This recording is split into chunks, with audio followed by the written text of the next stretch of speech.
they have an opportunity to have a new start with this guy. He's got to be virgin pure in everything he does going forward.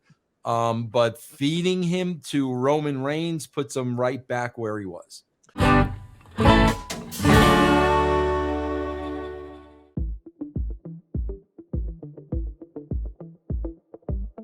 Speaking of feudal tag team divisions, let's go straight into You Didn't Bro. Good segue to Braun Strowman's return. Basically just plows through the 4 most important tag teams right now, other than the champions.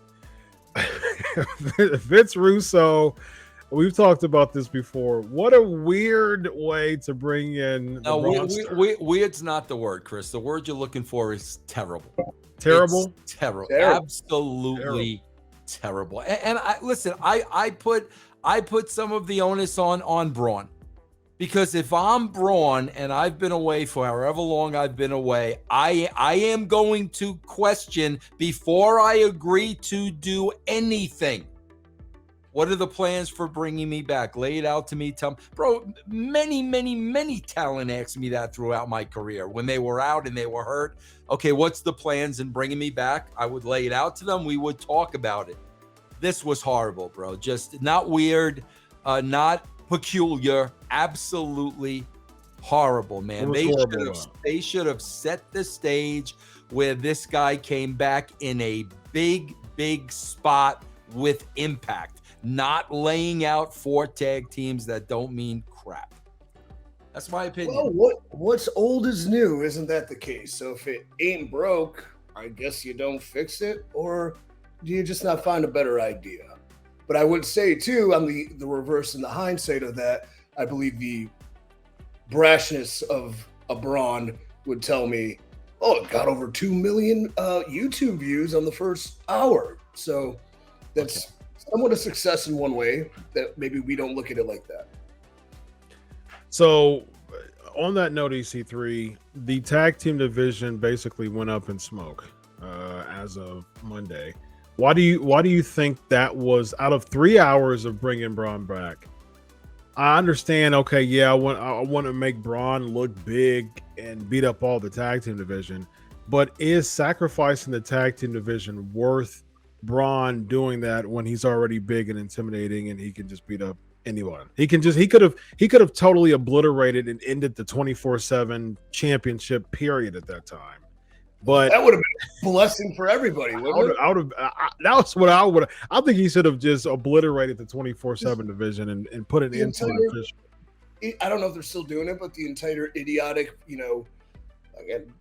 concrete cowboy or whatever you would call it, chase. If he just ran through 28 people and the title went flying in the air and he just grabbed it and he just swallowed it like a jailhouse key and we never saw it again. That's cool. I would have been down with that. Yeah. Did they sacrifice 4 tag teams, or is it just this will be a real quick, explosive way to reintroduce him? And there's 8 people that are fairly good at falling down that can make it look good, and then we'll see what happens later. It didn't seem like there's a lot of hindsight or plans long term. It just seemed like, I don't know, here's a quick way to get it back going where it was. Here you go. Boom. Throw it out there. I do think, too, that with, the change of creative leadership and things like that, Vince would have no problem sacrificing 20 tag teams to make a point on one guy. But, I think Triple H would want to build credibility in the tag team division. So I could see it both ways. Well, speaking of building credibility in the tag team division, I think it's fair. I think you should. I think every single championship should have credibility to it. Where do you think the tag team division goes from here? Do you think they recover quickly, or do you think, it just kind of puts them in the mud? That would require me to watch the product. Who are the tag champs? The Usos. Oh, they're great. Yeah, they're so cool. I love the Usos. Bloodline's the best. I don't know. I think because you get one shot at a reintroduction that we'll be forgetting in hindsight who actually was destroyed in the process. It was more about who's destroying them, that they can get a free pass. And I don't think the common casual fan is going to say, well, these tag teams have no credibility now. They got ran over by one man. I think they'd be like, cool, Braun's back. What's next? So. Yeah, I can see that. Maybe there's an issue, or maybe they don't have faith in the actual tag teams, and it's kind of a message to the tag teams. That's what it seems like. Yeah. Step up. Yeah. Because if you don't, we're just going to feed you to the monster. Yeah. Vince, what's next for Braun? Does he get fed to Roman Reigns? Oh God, I hope not, man. Is that why they're bringing him back, to feed him to Roman Reigns? I hope not, bro. He's got to be rebuilt, man. He's got to be rebuilt from the ground up. But Chris, you know how they work. You know the 50-50 booking, bro. They have an opportunity to have a new start with this guy.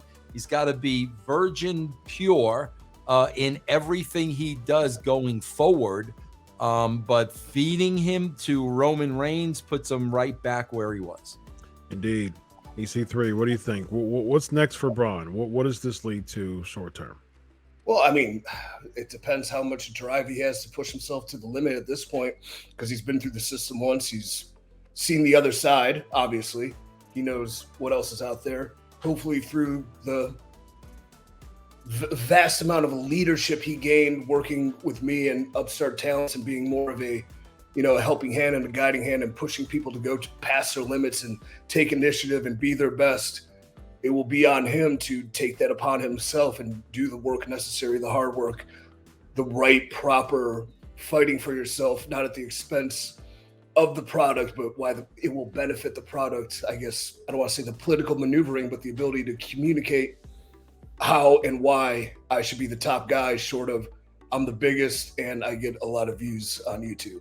So can he carry the feuds with a money promo? Can he bring the emotion out of the fans and himself that I've seen him do? Can he take adequate to mediocre writing and make it exceptional based on performance and delivery?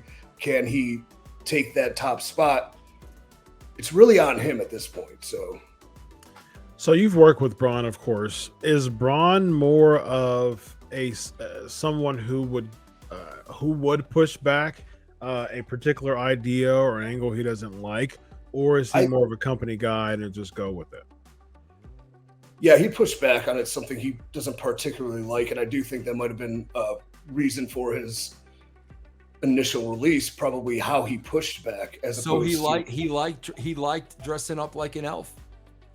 He thought that was a good idea, bro. He parties with him. He dressed, and I was a sexy nurse, and he was a giant kitten, and got weird, the right kind of weird. I don't know if anybody likes. I mean, but then again, yeah, I dressed up like a Johnny Elf, and it made people happy, and that's cool. Yeah, I guess. Well, he likes entertaining the kids, right? Like he's one of those. Yeah, that's really a driving factor of the man's motivation, which is a great thing. Like, yeah, the appeasement. There's nothing on this earth. Like, we could talk about wrestling all day and serious booking and staying strong and politics and things like that, but for a performer like him, myself, so many other ones, when you get that fulfillment, making somebody's life, like a child, somebody innocent, you can't beat it. You can't replicate it. And you would dress like an elf 10 times out of 10 if it put a smile. Yeah, but you can't do that. You can't do that, bro, when you're being portrayed as a heel on television.